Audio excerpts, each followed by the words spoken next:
make a podcast about Jungle's podcast.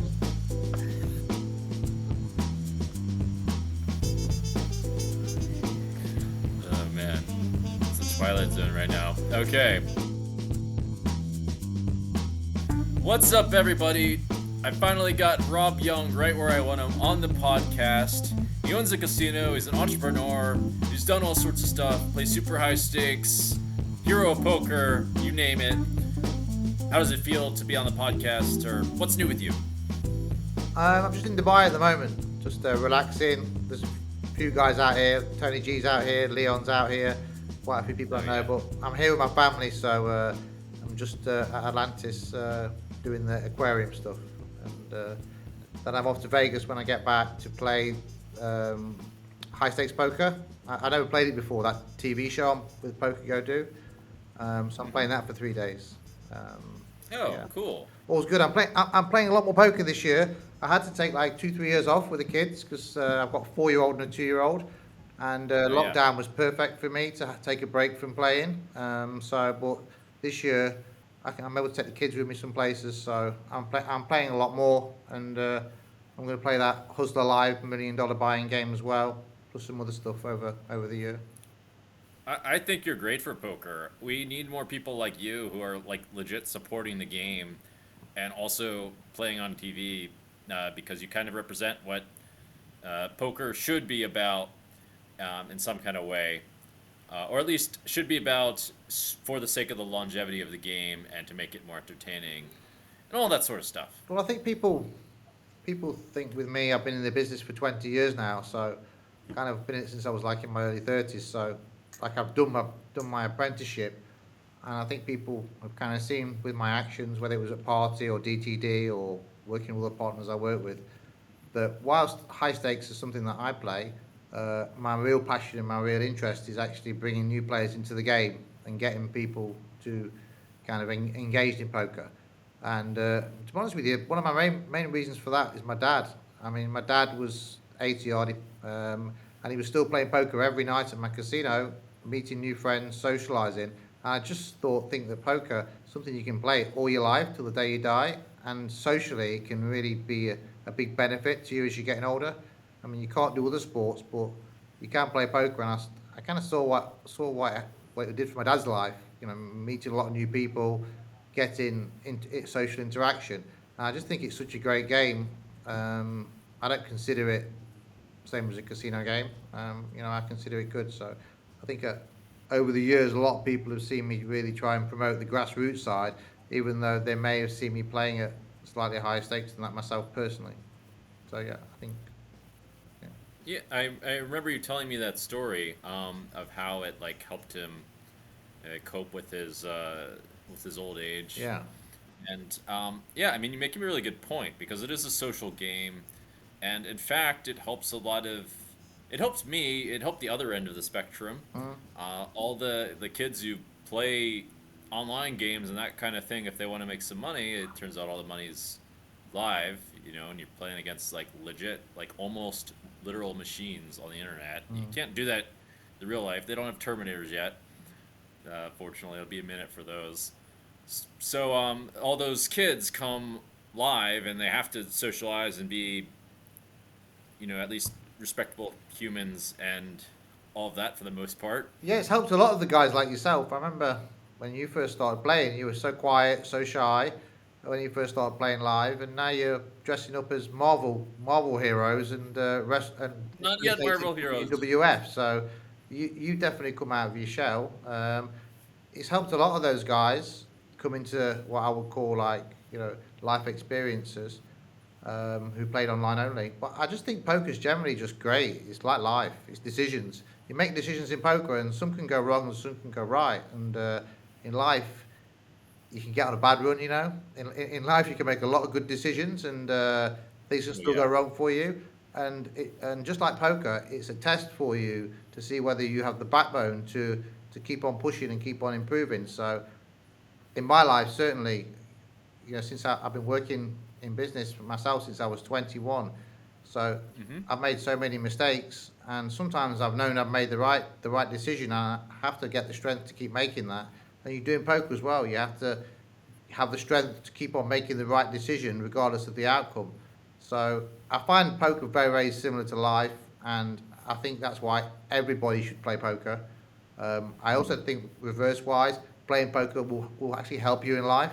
Um, People get on a bad run at poker, and how to cope with that, how to cope with the unfairness, sometimes the unjustification of it. Um, the poker gods don't always be kind. Sometimes they're kind to the wrong people, Oh um, yeah. and that's life, you Well, know. So I look I, at poker as life, which is why I'll I probably play poker till the day I die. I have lots of thoughts on that. There's a billion great subjects here. So I totally agree with you. Think that teach poker teaches perseverance and Yep. critical thinking, two very, very necessary life skills. Because to win at poker, you really have to be stubborn. You have to really believe in yourself when all those things are going terrible.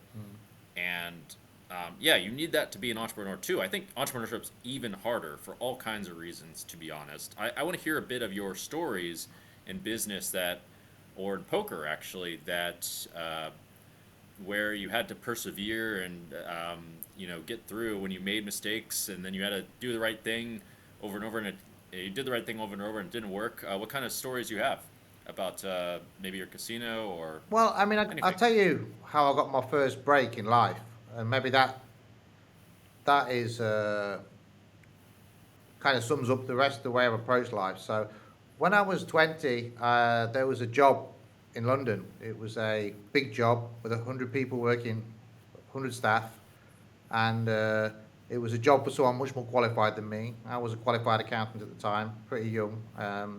So I applied for this job. I didn't put my name on my CV, so I got an interview because I had all straight A's at school, etc., and college. So I went down for this job at 21 years old to uh, to have 100 people working for me in London as an accountant, financial controller. And I went to Canary Wharf, the big, huge building there. And when I turned up for the interview with the finance director, he looked at me and he said, "Come on, son, how old are you?" And I said, "Well, I didn't put my age on my CV because I knew you wouldn't get an interview." He said, "I can't give you the job. You're too young." Before I even started the interview, I said, "Well, okay. If you can't give me the job, at least take me to the top of Canada One and let me look at the stars." It was a famous view. It was the tallest building in the UK, and they had like uh, all the um, astronomical equipment so you could look at Mars and things like that from there. So just take me. That's all I ask. I've come all the way down here for an interview. At least you can do is take me up there. So he took me up there, and I got talking to him, and I was looking at the moon and all this stuff through this amazing top of this huge building, which was a legendary building that got built in the UK. And then I turned around to him. I said, "Listen, I can do this job. I'll work for half the salary for 6 months, no contract. Just give me the job. And if after 6 months you're happy, you pay me the full salary." The salary was £100,000. That was a lot of money, like 30 years ago. Uh, Wow. and the guy was a little bit risque, and he said, "Okay, deal." And that's how I got my first break. I never did an interview for the job or anything. I just made the guy an offer he couldn't refuse.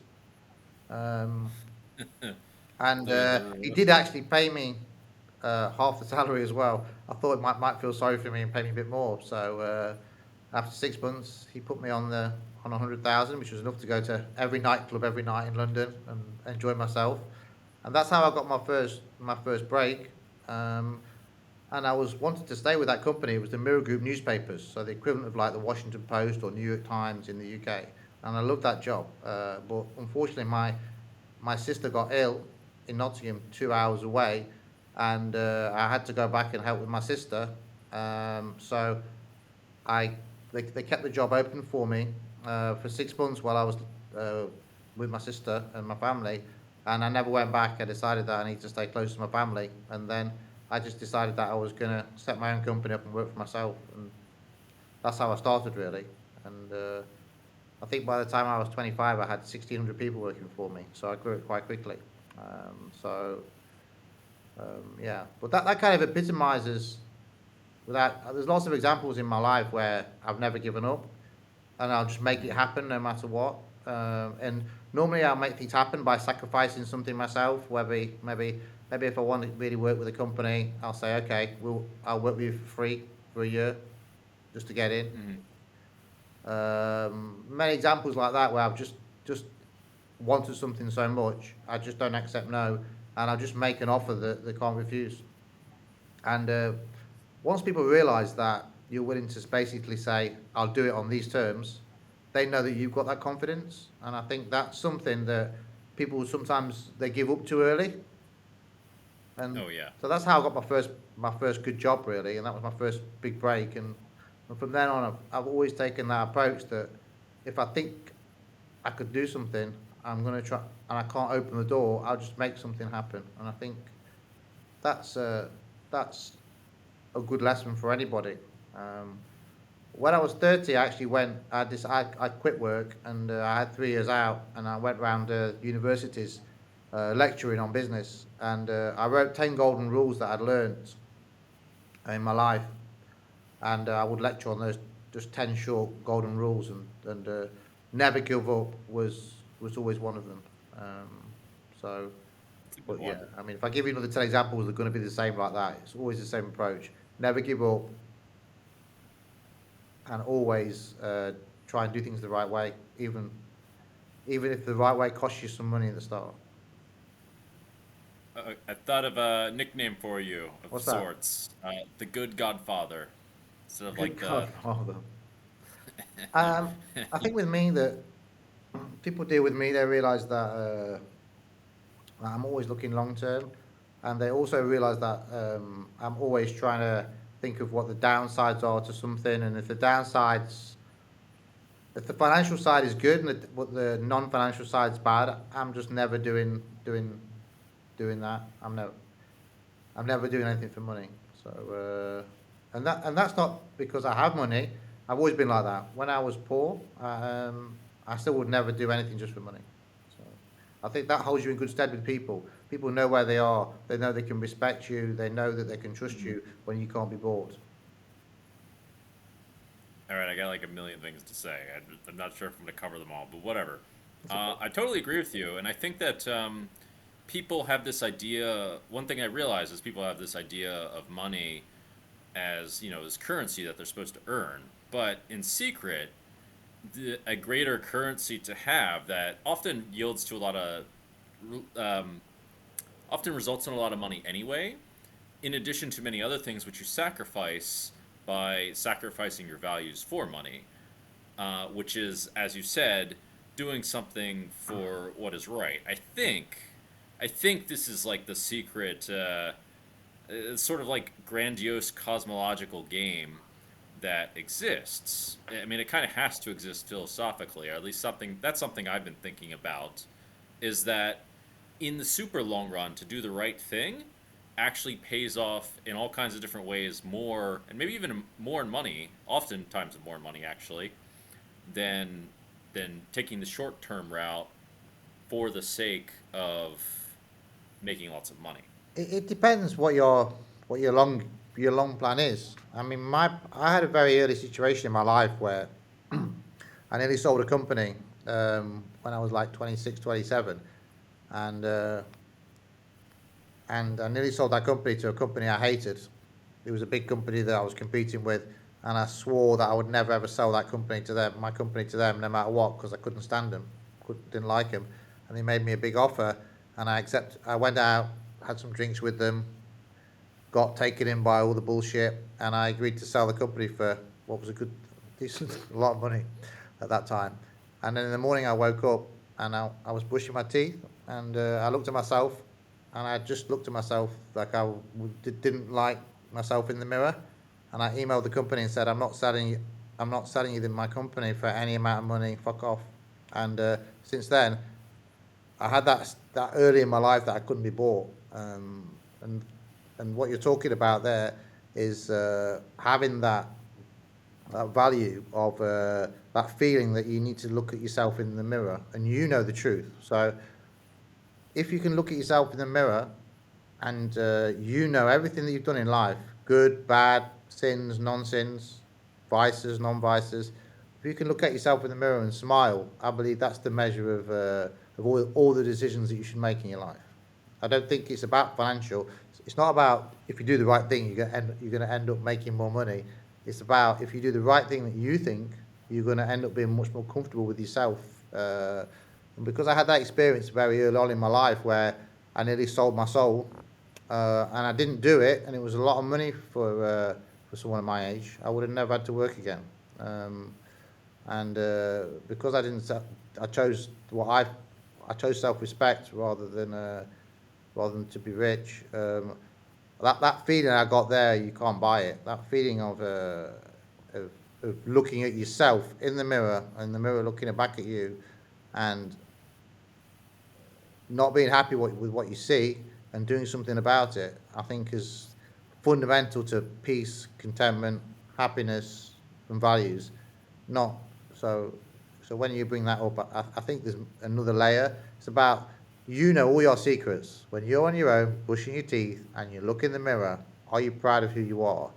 And I think that's a key measurement for anybody to get to that point. And there's been times in my life where I've looked in the mirror and I haven't been happy, and I've thought I need to adjust something here. Oh, for sure, all that's important. I mean, Mm. if you like hate, dislike, or unhappy with yourself for a super long period of time, I mean, what good is like, I don't know. I mean, I personally am not made much happier by like, there's a diminishing returns of the number of like things you can buy with money. Like, I personally, I mean, I guess maybe some people are really happy if they get like a private jet or something. I personally don't care that Mm. much. Like that kind of stuff. Like, and you need like an enormous return to do it. But Yeah, it can be a trap as it well. sounds like you made a big decision. Someone makes Huh? their first 100K, then they want to make the first million. They were probably more happy when they made their first 100K than their first million. So the law of diminishing returns comes in. Um, you also hear people who've got money and can afford things, people who haven't say, well, it's okay for you to say it. But I don't really buy that argument either. I think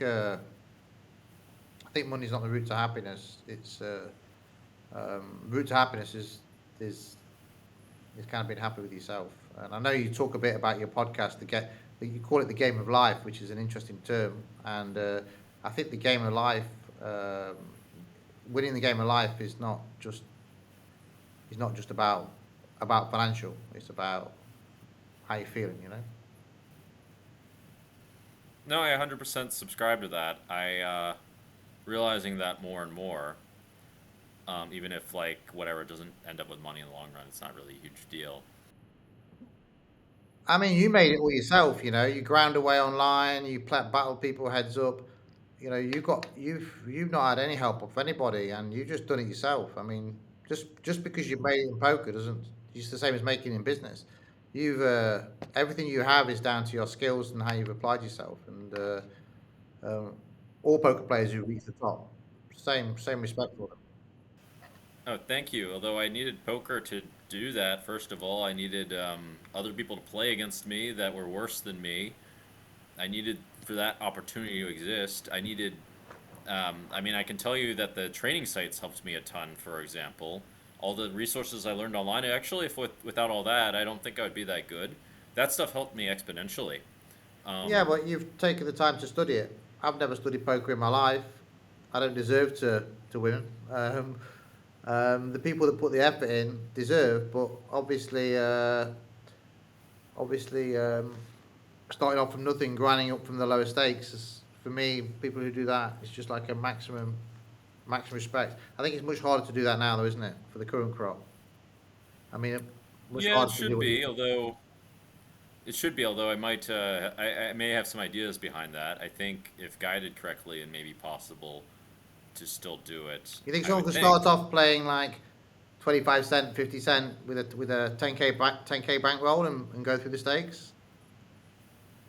I mean, Uh, we'd be staking them all, wouldn't we? If we thought we could get 100 players to start off with a 10K bankroll, um, start at 25, 50 cents, and we're on 50-50, and they rise all the way up to the high stakes, we'd have a stable, right? It'd be great. I'm not I'm sure it's looking possible into now. precisely that, except with less money. because it's very hard to judge the poker economy. For example, the poker economy totally balloon, balloon, boomed massively in one country, in Vietnam. I don't know if you're aware, but it's also booming in other countries like Yeah. India, for example. And I mean, like if all people really have to do is just not kill the environment, and it should be sustainable for a long time. And certainly, yeah, if people study it, it's also I personally invested in a country that brought poker to Africa, to multiple countries in Africa. So I think there may be like good markets out there that people can be staked in these developing countries. It just Yeah. requires some research and the right plan and all of that, and it can be structured as like an ethical deal and all that stuff. That's what I think there's a lot of potential in that. And if you really think about it, poker's actually really becoming the dream for, in my opinion, for a lot of these young kids, especially even in first world countries, to be honest. But well, actually, any world country, if you think about it, like if you even can make like 20,000 a year from poker in like almost every country, you're doing way better than Yeah, the like actual Slovakia, top. the average wage is 800 euros a month. So if you earn 20,000, you'd be earning over the average, and you'd have your freedom. So yeah, in certain countries. Yeah, well, imagine like in like many African countries, like the average wage is like 80 cents a day or something in some of these countries, or some like crazy small amount. Yeah. And if you learn to get halfway good, totally you could totally make like small amounts of money relatively. And Yeah, I could see that happening.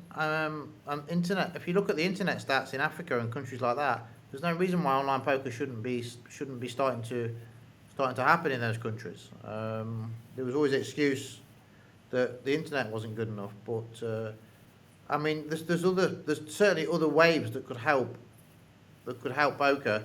Uh, Obviously, we're very dependent on the government connecting to .com, aren't we? When these markets are ring fenced, it's quite difficult to grow. We want France, Italy, Portugal, USA, India, China. Never going to be China, I don't think. But the more global liquidity that we can get, the more I think the more poker grows exponentially. People say to me about the moneymaker effect that happened and was the poker boom. They say to me like poker's got a bit a bit static now, but I mean the reason for that, in my opinion, is just one reason. It's not because we haven't had any more moneymakers. It's because of regulation. Because governments have basically screwed screwed poker. I mean they've split it so you can only play against people in your own country. So people can't have this dream of these $1 million prize pools. You know, I think regulation is the number one problem why online poker has become static, and obviously online poker is a big catalyst to grow live poker as well. The governments have just severed severed the spine of poker, in my opinion. I mean, it's pretty terrible, isn't it? How say I can go and play cash game with Bruno Pertusi, a friend of mine, in my venue, but he goes back to France. I can't play with him online. I mean, it's like an infringement of our civil rights, isn't it? But I mean, we can see how terrible the governments are with their attitude to poker, and yeah, it's it's I would love I would love everyone in the world to be able to play on a site together, and imagine the prize pools you would get. Imagine if the whole world could play a $10 tournament. It could be like 10 million, right? Every Sunday. It could be insane. It would get so exciting. Um, so, I would love to see that change and more people would come in. Because I do believe it's an addictive, nice, sociable game. It's intellectually taxing. I do believe that it's something that could really, really take off. But whilst it's all being segregated and treated quite meanly, I would say, being categorised like sports betting or casino, um, it's going to struggle to grow that much because poker's a liquidity game. I remember when I ran my first online poker site about 20 years ago on Wager Logic, and the CEO of Wager Logic said to me, poker is about three things: liquidity, liquidity, and liquidity. And it's always stuck with me. Even the guy wasn't that sharp, but he'd been in the business a long time. And he said it's very different to sports and casino. It needs liquidity, and we've as an industry we've had that liquidity crucified, really, haven't we? Um, Even in America, they keep Yeah, setting poker up in different states. I mean, what is going on? What? How can it's Californians not play with like Texans? It's insane, isn't it? The approach that they're taking.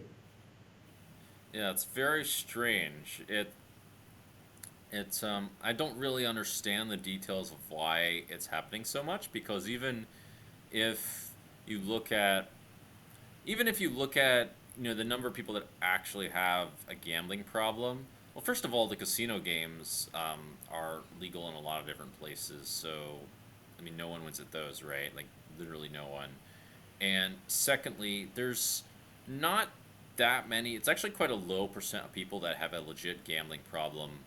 In which case, you can create kind of bounds around that, as Australia does, for example. You can see their anti-gambling campaigns. And another thing is, there's all kinds of like degenerate policies out there that, in my opinion, are way, way worse than poker. Like the whole whatever's going on with the health, with food, you name it. I mean, it's like no one respects moral values in dating a lot of the time, or it's like, oh, it's just a This free addiction market. thing is interesting though because people get addicted to shopping, smoking, drinking, sex. People get addicted to all sorts of things, and Yeah, I would have thought being addicted to like poker's I think one of the less harmful ones than. So some people have addictive personalities and they can gravitate to something else. hmm But I think when we're over 18, we should be allowed to make our own decisions. And if we want to gamble, if we want to play poker specifically, we should be able to make those decisions. We can go into a Prada shop and spend 5,000 on a handbag, right? That's going to hurt us financially. Yeah, we can only deposit $100, €100 in Sweden if I'm Swedish to play poker. It's kind of dumb. So I think at some point you have to be allowed to make your own decisions, and I don't consider poker as being like a harmful substance like drugs or no, not alcohol. at all. I consider No, because poker it's being a already game where you pay a fee to play, and you play a game. You know, I mean, let's face it, it's not even a game of chance, is it? Poker is a game of skill, like chess. ultimately yes. I think Yeah. that 10, 50 years ago, people were naive and thought, well, it could be a game of luck. You get your aces cracked, but we can see now from all the stats and the millions of hands that the best players win. So it's a game of skill. It shouldn't be illegal anywhere. You should be able to play all together. The governments have got it wrong. But because it doesn't generate much revenue, I mean, for example, if you look at the global revenues of gaming, I think sports is 55%, casinos 40, 38%, and poker's like 7% of global gaming revenues. So it goes onto the bottom of the list for the governments. They just don't care about it. I mean, how much tax are they going to get out of poker? Nothing, right? So because it's only 7% of the global gaming market, it doesn't even get legislation about it. It just gets merged in with the Hmm. big sports and casino, and I think that's one of its problems. The governments don't really just want to spend a lot of time on what they're going to get 7% of the tax for. Um, Well, I mean, equivalently, they probably don't spend a whole lot of time like policing it or shutting it down. I mean, it's pretty easy to get a VPN or have like some kind of whatever site or that kind of thing. I mean, a lot of people do that in all kinds of different countries anyway. yeah, I but some people, but it's never going to be mainstream when you've got to do VPNs and mess around things like that. But maybe it change. I mean, to be honest with you, I don't think it'll ever change. I think somebody will create. I think as crypto gets adopted, and I think I predicted this with Jerry Ingram a couple of years ago. Um, as crypto gets more and more adopted, I believe that someone will create a crypto site, and that'll be the next poker boom. That's what. there's already crypto poker sites. What do you mean? No, but there's a big difference between a world class poker site and second tier, right? So let's say let's say someone let's say someone of the GG's quality of software or PokerStars quality of customer service or You know, let's take a business like Stake.com. Stake.com are one of the biggest online casino and sports betting companies in the world, and they're crypto based. If they decide to move into poker with it, full infrastructure, customer services, full game integrity, super software, something like that, I believe will happen in poker. One of the big crypto sports and casino businesses will decide to go into poker, and I think that will be the next moneymaker effect, the next big change. Um, that's why that is what I see as the biggest opportunity for poker to grow. Everyone playing together, and it will get around all regulation because crypto won't be considered legal tender in these countries, so it will be treated like play money, like sports and casino is, and I, I do believe that could change poker. The fact that everyone could play together. So Maybe then the idea is just get a crypto site to endorse poker. That seems a lot easier than getting a government to change their mind about it. yeah, but it's such a the problem is let's say someone like Stake.com or sportsbet.io.com decide to do poker, it's going to cost them so much money because their casino and sports customers are going to lose in the poker site, right? That's why they don't do it. So Um, it's tricky poker. It's poker's the lowest margin and the least beneficial online gaming product that people can be in, but it's fun and we like it. So let's, for example, say if a sports book and a casino introduced poker, the money that their sports and casino customers were losing to them is now going to get lost in the poker side. So that's why it doesn't happen. yeah, yeah, I noticed that. I was even hearing, yeah, like casino games make a lot more than poker, for example. It For is a bit example, tricky in a sense. every dollar deposited on a poker site, the site retains on average 28 cents. Every dollar deposited on a casino site, the site retains 78 cents. Oh, So why would you ever have a poker site? well, you could show, for example, that I mean, we didn't talk about the longevity of the situation. Like, maybe the poker players play longer, or I don't know. It's There just could not be other profitable kinds to of. have a poker site for a casino and sports business. I've seen all the numbers; they don't add up. Um, so that's why the big crypto game online gaming companies are not touching poker at the moment. But somebody will eventually, because someone will think if I acquire all the poker players, then it's the reverse. Then they'll lose some money on sports and casino. No one's running poker to make money, to make serious money in the world. It's a low margin business, and unless you've got a complete monopoly, the EBITDA returns not significant versus sports and casino.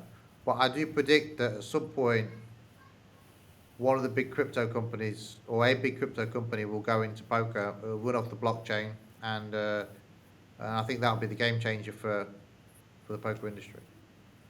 Why is that? Because of liquidity, because the whole world can play. Oh, oh, okay. Well, I really hope you're right. Um, Well, it's going to because I mean, happen. It's good.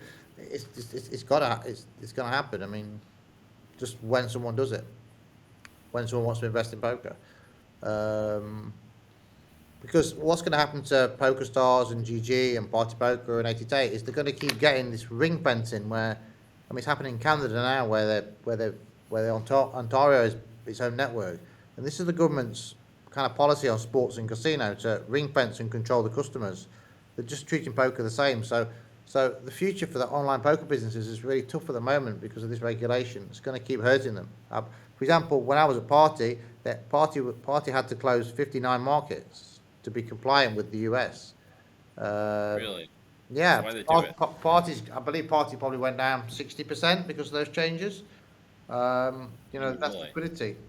Um, but it's not all doom and gloom because there's new sites opening. WPT Global has opened. I think Bryn Kenny's opened a site called For Global. I haven't had a look at that. Uh, Yeah, I've heard of it. there's more people.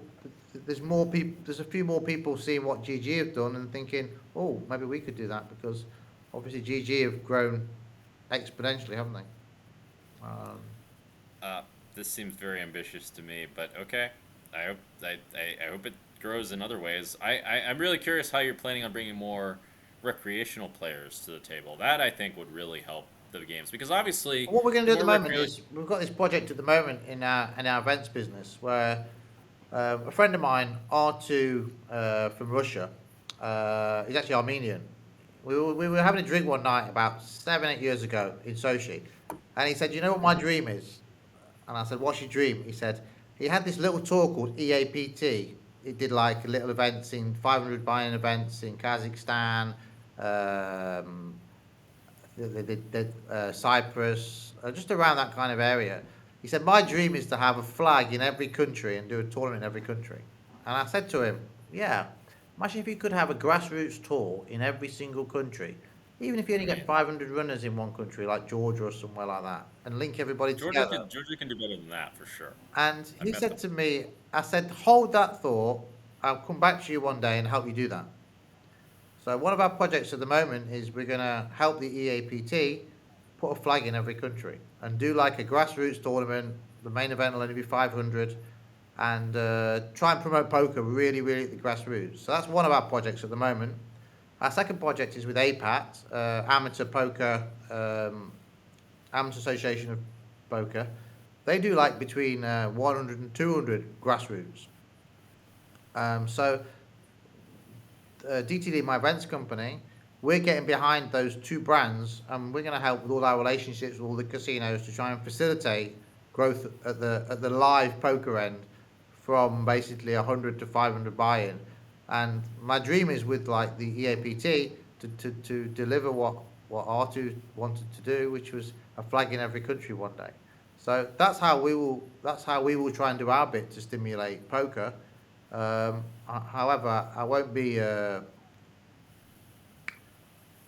Online poker is completely different because you're segregated. It's very hard to do. So, I don't think Um, I'd be interested in online poker unless one day the legislation or the government change things and then you could do something with it.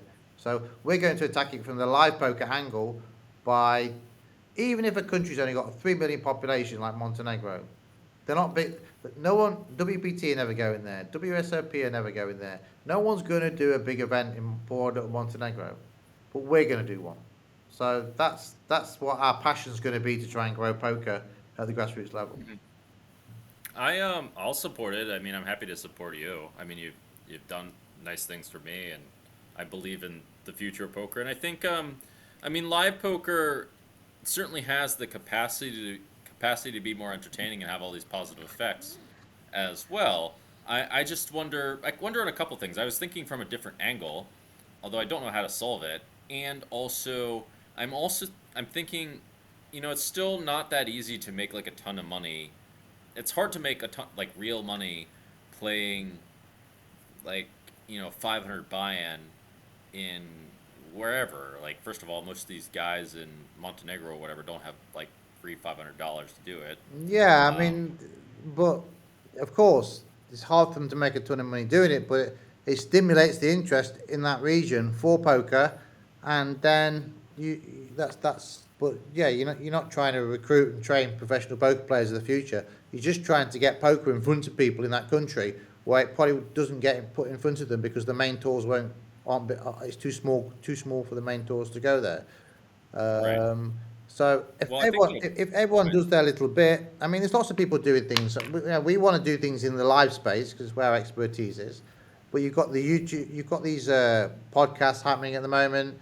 All this Matt Berkey stuff and Nick Airball and Doug coaching, and you've got all this happening, which is good for poker. It's got lots of noise. So the content providers are doing their bit. The online sites are trying their best, but it's difficult for them because they keep getting the government's dicing their markets up. Um, you've got WPT doing an event in December now, so you've got WSOP in the summer, WPT in December. There's a lot of moves being made, and if everyone just does their little bit, the sum of all the little bits is going to help grow poker. So yeah, there's not one solution to help grow the game. You've got Poker Go. You've got Those Triton. different angles. You've got high Yeah. quality poker to watch now. I know Poker Go, some of it is behind the firewall. You pay $99 a year to watch it, but I mean, $99 in today's world, $9 a month is not a heartbreaker. So there's lots more happening now in the poker world than I've ever seen. Um, and if everyone, and it's pocketed, it's not controlled by one person. So, every now and again, you've got like Joey Ingram doing something. You've got Doug doing something. You've got PokerStars doing something. You've got GG doing something. You've got WSOP doing something. There's a lot of people pushing. You've got venues like the Win embracing poker, very famous venues. You've got Asian poker tours like APT happening, going to places like Kuala Lumpur, Singapore. You've got poker in Japan is huge, although they can only play for prizes, So non-monetary funny. values. So There's a guy. there's a I lot met. happening all I over met. the place, and it's good at the moment. I think it's good, and I Oh, think there's. like not one person can grow poker. Everyone can do their own little bit, and I think this, as I said, the sum of all the efforts will help. Oh yeah. Well, the trick is partly to inspire those efforts. In my view, now correct me if I'm wrong. This is just what I think the two motivators are in terms of emotion for the poker. And this is why I keep referencing the dream, because the dream is a big motivator for these kids that have no future to, or basically look like they have very little future in many of these places these days, to have a future in poker and be able to be free and travel the world potentially without that much difficulty and have their own job and not have to go to college and end up out of debt and things Yep, like that, or don't 100%. even have the option to go to college. The first one is the dream that I just referenced, which it seems like people are killing for some reason because they want to make more money, I guess. Which I mean, I kind of understand, but I don't know. I'm not as incentivized by money these days. And two, sheer entertainment value, just pure fun, especially for people who are well off, because those are Well, I the think guys with that fuel the poker, games. I mean, poker's so unique in the fact that live poker you get to travel, right? I mean, all the countries that we've seen, that you've been to, that I've been to, all the different cultures. It's so amazing how you can get exposed to those. And some of the kids at such a young age, in the early 20s, who poker has enabled them to do that. Um, you just can't buy those life experiences at that age normally. And so, when you talk about the dream, I think the dream is still there. It's just It's there, different but now. it's like It's not just about it's winning like the World Series speed. anymore. There's lots of tournaments now where you can win life changing money. You can win a million. I mean, how much is life changing money? Let's say life changing money could be anything for someone for 100K to probably $1 million. How many tournaments is there a year where you can win between 100K and $1 million? So I think the dream is there. It's just not just about the one guy that wins the World Series. If you remember Chris Moneymaker, how much did he win when he won the World Series? Was it like 1.8? Oh, really? Yeah. It's like Well, I four. mean, hypothetic, huh? It's like fourth. How many players was it? He beat 4,000 players or 3,000 players? No, less, wasn't it? 2,000 players. I mean, now there's so many. There's tournaments everywhere where you can win life-changing money. So I think the dream is getting better. Um, you can win EPTs. You can win WPTs. You've even got these WSOP circuits where you can buy in for 1K and you can win like 300K now. So I think the opportunities are way more for poker players now than there were like 15 years ago. So Oh I don't yeah, agree that the dream's not there. I just maybe. think poker's never been live poker's never been in such a good space. Really? I think live poker's great. Well, all you really have to do to make a decent amount of money is like I think just sell the dream and do it well, with good staking deals or whatever in a country where there's a lot of like opportunity to make quite some money from poker. I mean, I don't. I have to look at the numbers. Really, it's like too easy to. It's easy I to think say staking's something's easy when you interesting find things because that are harder than what. I mean Huh? to stake people you have to coach them and train them and mentor them. Um, if you want to build the dream that way, which is a big investment in your time, other people's time, um, because to teach somebody how to play, it's not just about the cards and the rules; it's the mentality and discipline as well. So they also need mentoring. So it's a big investment to take people from zero to hero and bankroll that as well.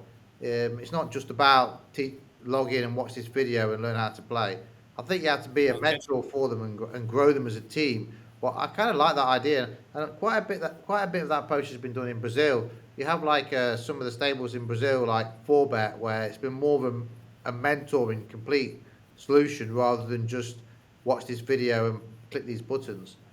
I think that could be applied to new markets. I completely agree to build the stars of the future, but it needs time and dedication. And a lot of these training coaching sites now, they just want to spit out a video and sell it as a training course and teach yourself. I think if you're encompassing coaching, mentoring, agree. training, staking into one, it's a lot of time. I mean, not many people now are doing all four, are they? A lot of the training sites used to stake, but they make it, but they prefer the easy money now, just getting the subscription and not putting the investment into actually staking the players. Yeah, yeah, I've noticed that. I mean, I'm thinking about it myself as how to like facilitate it. I mean, it might be possible if you get the right people. I mean, it really does come down to the right people. I mean, I know a group that's at least one group that's doing that. I mean, I assume through coaching, through group coaching, the scale up you can scale everyone's progress if like everyone's Yeah, kind of working together and that kind of thing. you need a That big seems sample as like well. You probably need to start with like 100 players, I think, to have a big sample because you have to cut people pretty quickly. I think who haven't got the right attitude. So you'd have to for sure. really, I think, to do it on a large scale, and particularly in these targeting these countries where the standard of living is lower. So if they're winning 30 grand a year at poker, it's actually a good wage. I think it would work, but it's time and dedication, and it's something that it's something that needs commitment, and you have to really care about the people that you're staking, training, coaching. It's not going to be like a big get rich scheme because they've got to earn money, right? So, Yeah, but it's quite that's it's true. quite an interesting project to do that. Is to have a big stable where you're effectively. It's not like where you're just trying to rinse that extra bit of EV out of an established pro who wants to step up, where you're actually taking people from who got good attitudes and got potential, and you're mentoring them. What you're talking about is more like a college than a stable, right? Yeah, well, like a poker, whatever you want Poker to call it. University. Poker University, Yeah. you're talking about, where you're going to take them through to graduation, right? And then when they graduate, that's where you're going to make your money back on them because you've invested in them during the university time. Yeah, I like it. Well, yeah, but even colleges don't take people and teach them life. That's not the colleges do like the thing you were just talking about. They just give them a course and say, "Hey, go figure it out." And if you don't figure it out, it's your fault. And then, of course, only 5% or whatever the number is actually reaches the conversion rate. And then people are like, "What's wrong with the education system?" Um, and then, well, education Well, I system's always try to tough be as well. positive about things. I mean, there's lots of problems in the world, and I like to focus on what can be done like positively rather than worry about the 90%, 99% of bullshit that's out there. And anything positive is good. So, if you could create Jungleman's University of Poker and target these individuals who had the right attitude and change their lives, and you probably get, and then hope you get your money back when they graduate. I like that idea. I wouldn't give a shit about the other stuff that's going on. There's so much negative. So many people focus on you hear the word but, what if, oh but, this might happen, and no one ever does anything. Whereas I just like to, and I've got better at this as I've got older. I just focus on the plus now. I don't think about about the minuses around me. Well, I yeah. like that I mean, idea. actually, Jungleman's University of Poker. GU, what does that stand for? Jube. Jub. Jungleman's University of Poker. I well, mean, I'm looking into it. I think there might be something there as well as African the players, legislation. target Africa, target these countries where people are, and say you're going to teach them and you're going to stake them, but you have to be committed to it. I think it would actually be good. I like it. Well, I think that, yeah, I mean, it wouldn't be me teaching it. It would be me teaching sometimes, and orchestrating the right people to do it right. Like you have to find the right people to do it, and I Yeah, mean, it would still you need to dedicate have time, but a team of coaches, But I mean, what you're talking about is giving people jobs. So let's say I could go out now, open a business, and give Yeah, someone yeah, 200 jobs. Yeah, everyone would say, Rob, that's a really nice thing you've done. You created 200 jobs. Well, you could do the same. You could go out and groom 200 poker players, and you're creating 200 jobs. yeah. But you have to get off your Um, backside. You have to. I like that idea. I like it a lot. yeah, I'm looking into it, and actually, it was a couple people I know that are good friends of mine have started the process Yeah. themselves. In fact, it's almost like I have a little bit of a business experience now. I mean, partly this podcast is an experiment in business experience. I think it's way tougher, by the way, to run a business than play poker. I think it's like I don't know, it's a completely different skill set. Well, not completely different, but certain things are very different. You have to learn how to be good with people, which is to Running a find the right people is business, actually more running important. businesses when I was younger, I used to find it more difficult. But as I've got more experience, I've found that everything's the same, really. It's the same principles, whatever business you're running. And I've had a lot of tech problems, a lot of tech companies over my life, and caused me a lot of headaches. But I feel like I've actually managed to understand how to run those now. So yeah, running business is not as complex. I think the most important thing when you're running businesses is to keep stable, not lose your temper, and keep Yeah. practical, and be very Well, organised. I mean, I think now maybe I've got 28, 29 different companies, and I managed to like stay involved in nearly all of them, even though obviously time time doesn't allow that.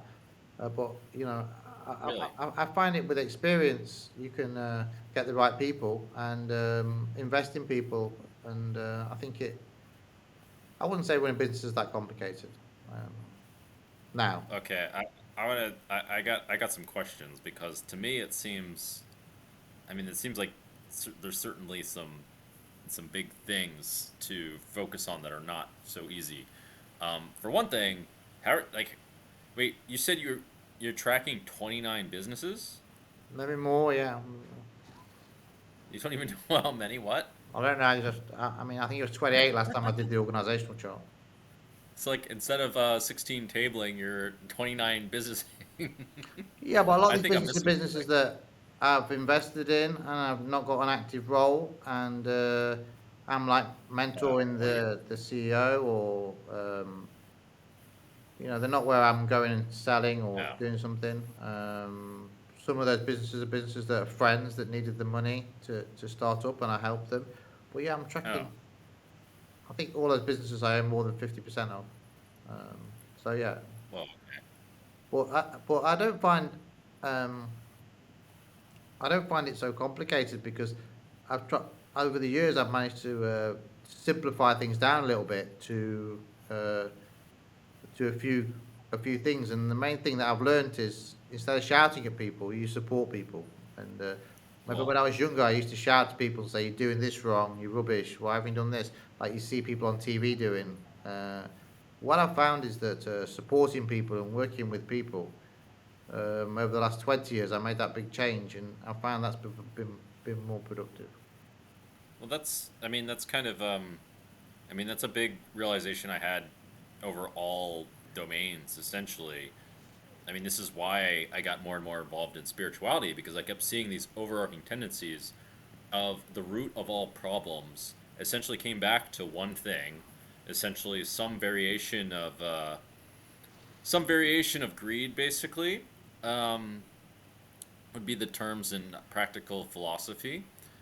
And I mean, every time I analyze something, it would be like, okay, well, you could be greedy in this way. Like, you could be greedy in wanting progress too fast, or greedy with, uh, thinking you have more time than you do, or not considering other people's time, or because you want someone to understand something or want someone to do something, but actually they've got all these roadblocks, and it's not because they're not caring, kind of thing. Um, even like the Buddha said, compassion is the solution. Is the solution to solve the world. I mean, many people's problems seem to be people. It's easy to say, "Oh, people are stupid" or something like that. But then when you actually look at people's problems, it's a little bit more complicated than that, and that actually removing roadblocks is far more useful tool to help to increasing efficiency than yelling at people and saying like "try harder" as an Yeah, example. I used to be very direct and very confrontational in my 20s, and it got me results. And I thought banging my fist on the table was the right way to be.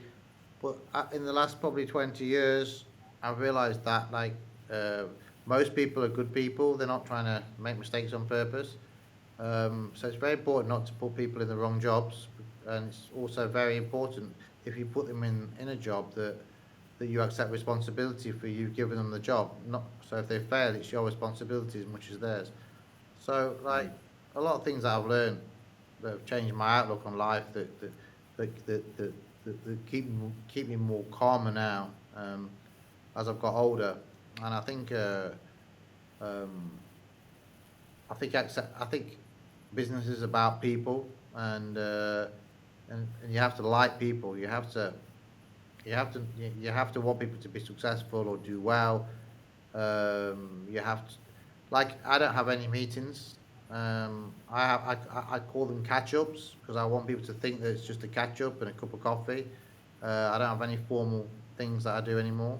I just have a cup of coffee, catch up, Mm. what's going on, and try and keep it much more informal.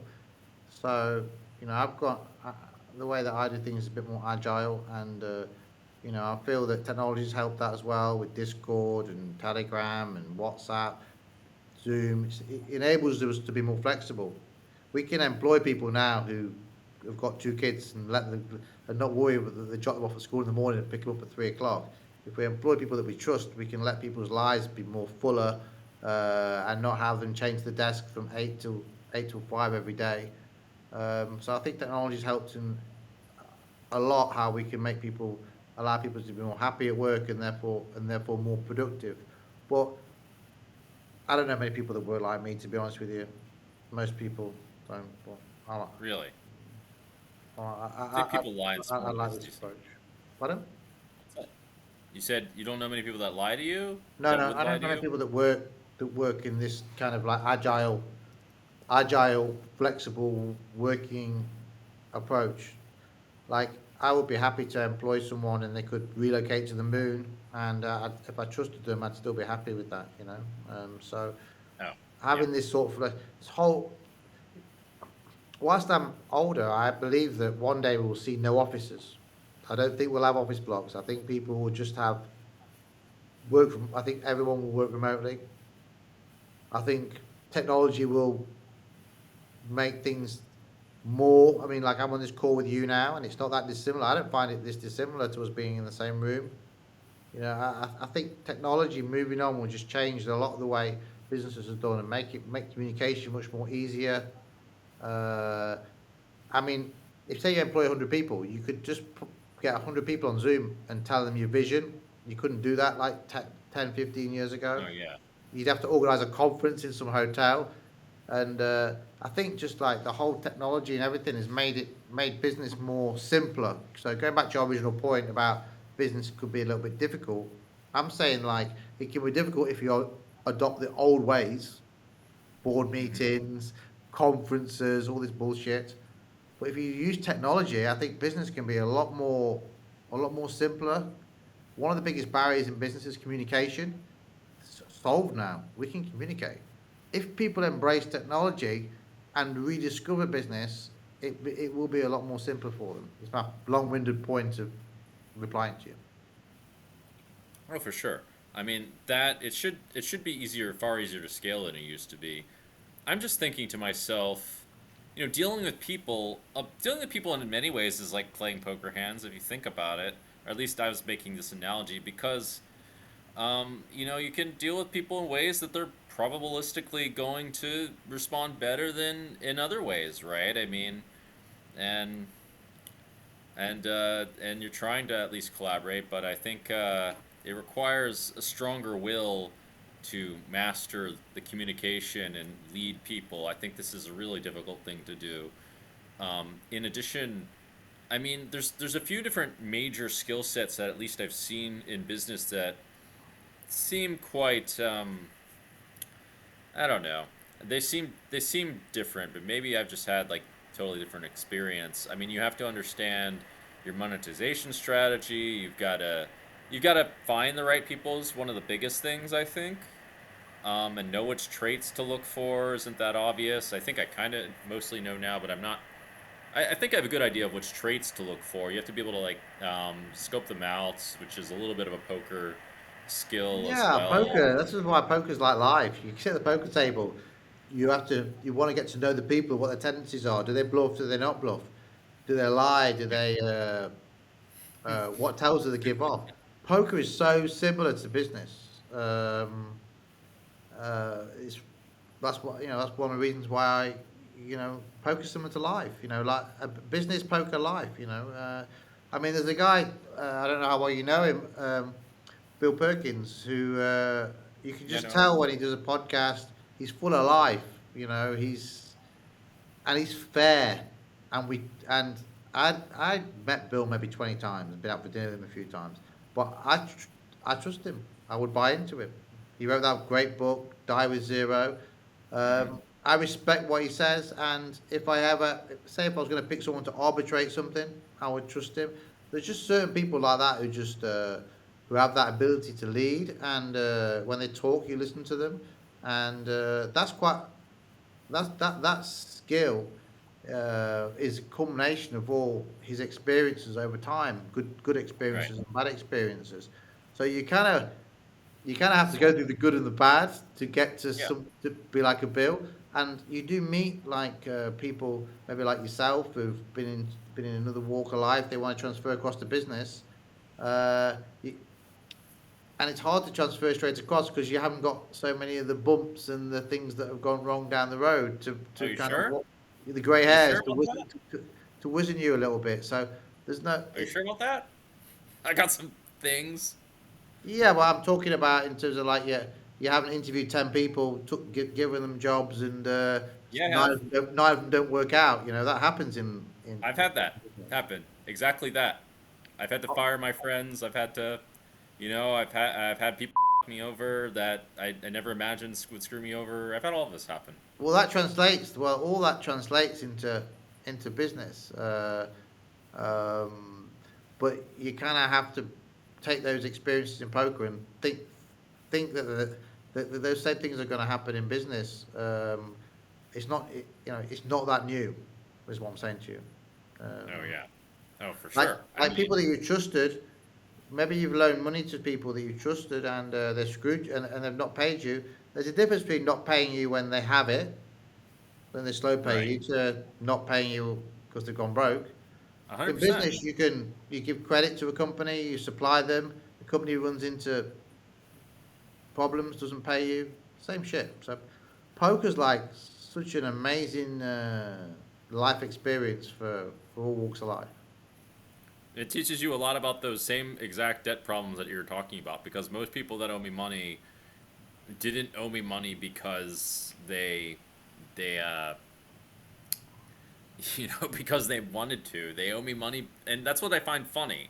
Actually, that's actually something I find funny, is that well, first of all, let me finish the thought. Is that most people that owe me money, and there's quite a few of them, they would like to pay me back, but they can't, and they made bad judgments or Yeah. something screwed them over, or you name it, right? And there's what like maybe 10% of those that straight up scrummed me. And then, but what I find really funny actually is that there's that many people that actually believe in this virtue that I mean, I asked myself this question. Like, I'm actually a little bit surprised at how many good people there are. It's quite inspiring. But I mean, I understand 99% why. of people are good. It's just we just remember the 1%, and that ruins it. Most people are good. Even when I was just talking to your friend Sarah before, all these people on Twitter are putting these horrible comments and being really nasty. If you met them face to face, they're actually okay. It's just when sometimes people are having a bad day, they take it out on the social media. What is that 1%? Maybe it's less than 1% of people that are what we would call in poker they tend to be called scammers. Seems to be a very wide word at the moment what a scammer is.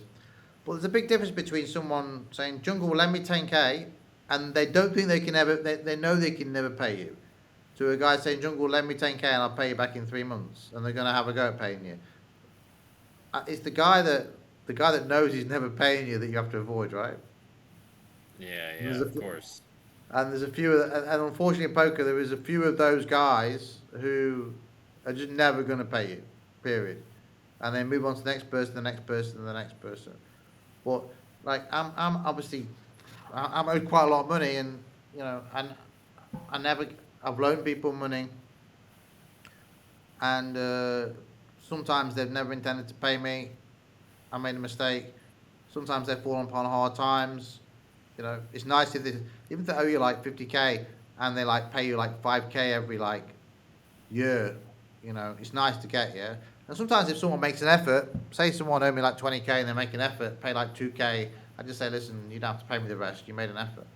Um, Wait, you so don't but it's the ones just that you just how much never hear the from, rest? right? They just vanish. That's not actually loaning money. That's stealing money. And I think that's probably happened to you, which is why you're a little bit on tilt about the financial things. You know. Some people, well, And that guy they we had, I remember we spoke like 5 or 6 years about the guy in Monte Carlo that took the 200k off you. He was never going to pay you, was he? he You gave me know, 10K actually. did he? Yeah, I got Well, 10K out of that guy. yeah, 20, Well, you don't okay, but huh? yeah, What's that's 10k more than I thought you'd get. But there is that happens, and we live and die, and these things happen, don't they? But I don't think someone's scamming you if they borrow 10k off you and can't afford to pay you. I mean, you kind of know. If someone says, "Can I borrow 10k?" You kind of know they haven't got it right. Otherwise, they wouldn't be asking for it in the first place. So there's a yeah, risk. yeah. Um, I mean, yeah, like out of the loaning but money business for the most part. I mean, maybe like very small amounts. I'll let you go to your game, and thank you for your time, Rob. Really. Yeah, yeah, cool, man. I'll see you soon. I'll probably see you in Cyprus, right? I might go, but I think I'm gonna I think I'm going to settle down and work for a while Right. because the traveling's just, man, the traveling throws me off big time.